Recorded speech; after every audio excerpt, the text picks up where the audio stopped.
In this video, we will learn to sort and filter data in a table. First, we'll talk about simple sort. You can sort text, numbers, or dates within a table. If you sort text in ascending order, it would be from A to Z. For numbers, it would be from lowest to highest, or you can think about it as smallest to largest. And in dates, it would be in chronological order, from oldest to newest. You can also choose to sort in descending order. For text, that would be reverse alphabetical from Z to A. For numbers, it's highest to lowest, and for dates, it's newest to oldest, so reverse chronological order.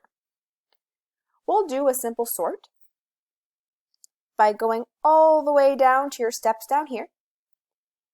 And we are going to do a simple sort for the category header. So in our monthly budget data, we've got these categories, and earlier I mentioned this filter button. It looks like a little triangle. To make sure that it's there, you'll need to go to Table Design and make sure that filter button box is still checked. If it's there, you're good. If it's not, click the box, and then we're going to use that filter to sort. To sort in alphabetical order, you click the drop-down menu and just press Sort A to Z.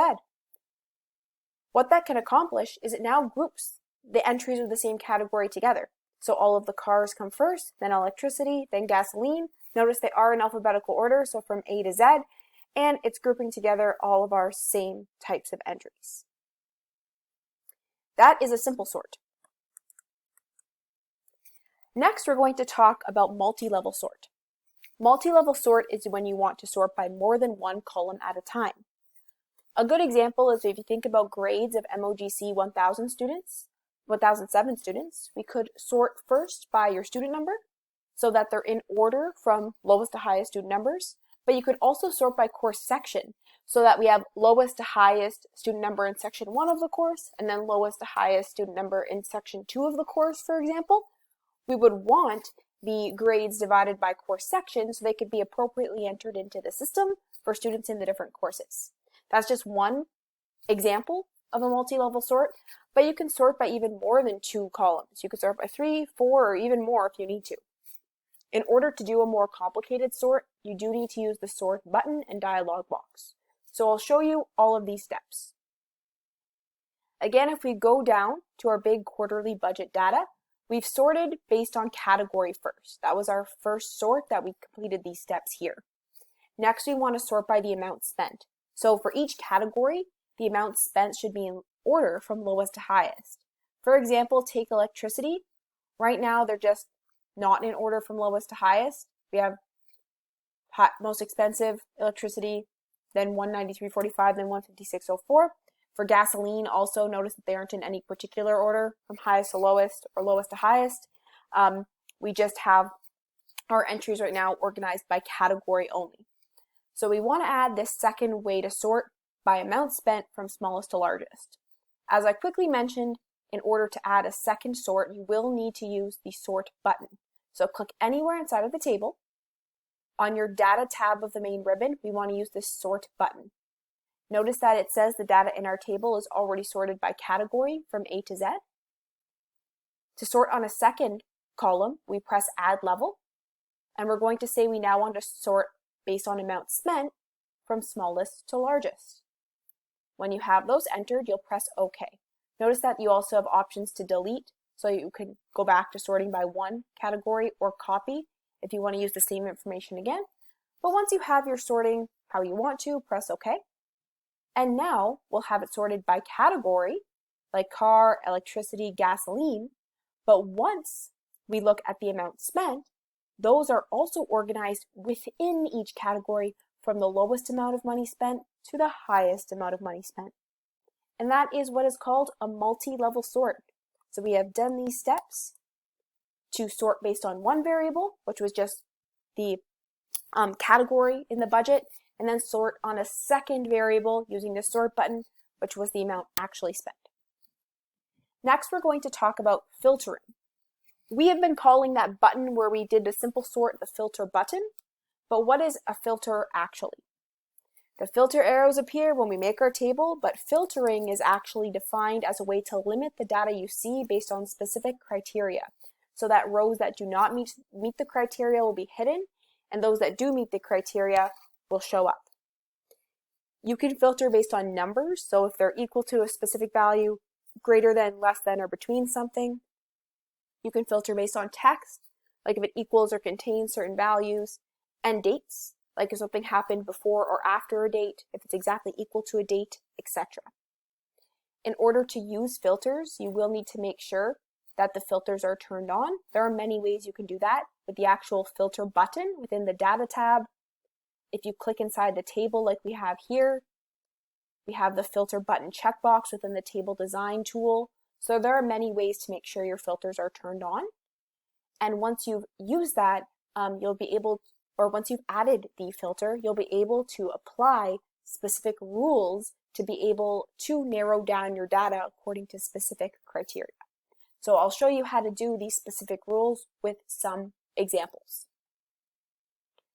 So the first thing we're going to do is use the filter button for the amount spent in C97. So here's the amount spent, here's our filter button.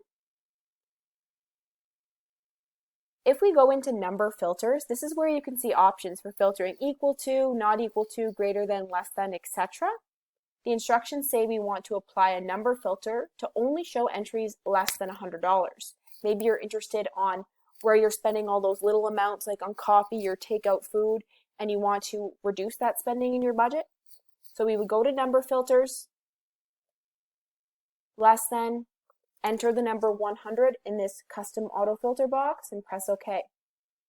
Notice that now I see the little filter that looks like a funnel. That means I've filtered this column to only less than 100. That appears when I hover over the funnel.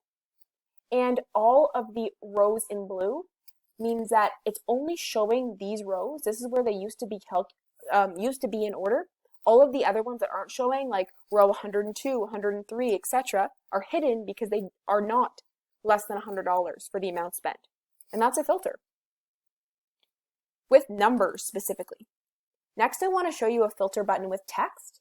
So if I click the filter button next to the amount paid in E7, or method paid, sorry, what I'm asked to do is filter this so that we only show credit and debit payments. We don't want the ones that are direct deposits. We want only credit and debit payments. There's an easy way to do this. Notice that these boxes are checked, meaning that we're showing all types of payments. If you uncheck direct, now it will only show credit and debit. You can uncheck or recheck any of the boxes to only show certain categories. In this case, the categories are credit, debit, and direct. We're going to hide direct only and press OK. All the directs go away, so now we only see credit and debit. So we've now filtered some text. Finally, we're going to practice filtering some dates. So I'm going to click the filter button next to due date, and I'm going to only show purchases in the last month. So how I do that is go to date filters and click this button, last month. That should only show payments made in month 4 here. That's the month of April in this case. So we are now left with 3 records. Notice that we have applied a filter to the amount spent, which is a number. You can see the little funnel there, which means the filter's on. We applied a filter to text, little funnel here, which means the filter's on for method paid in text. And we applied a filter to the due date. You can see the little funnel. That means we have a filter there. We're only left with 3 records now. Filtering is most useful when you want to look for really specific things. So in this case, the person might want to see where they're spending those little amounts of money that they could save on, like takeout food, for example, maybe. In the month of April, because we focused on last month, and we're not including those direct payments that come out every single month, like your phone or internet bills, we want things that you don't need to purchase and you can cut out of your budget, like the little purchases like coffee or McDonald's, etc. The last thing that I want to show you is how you can clear those filters. So the instructions are up here, but basically you just need to press the clear filter button. One way to do that is to click on the little funnel button and then press clear filter from that column, and the funnel goes away. Now we can see that amount spent is sorted. That's what the upward arrow means, but it isn't filtered anymore.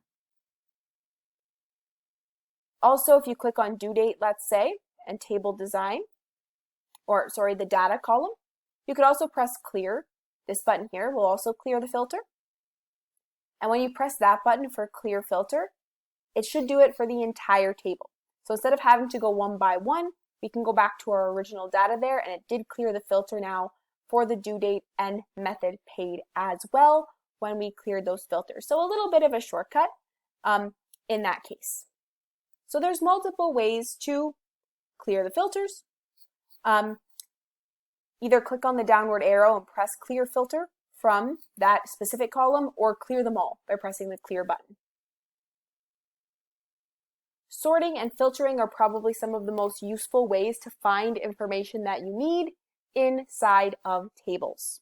And they can be accomplished easily using the tools in your data tab or directly available from the filter buttons that automatically appear when you make tables.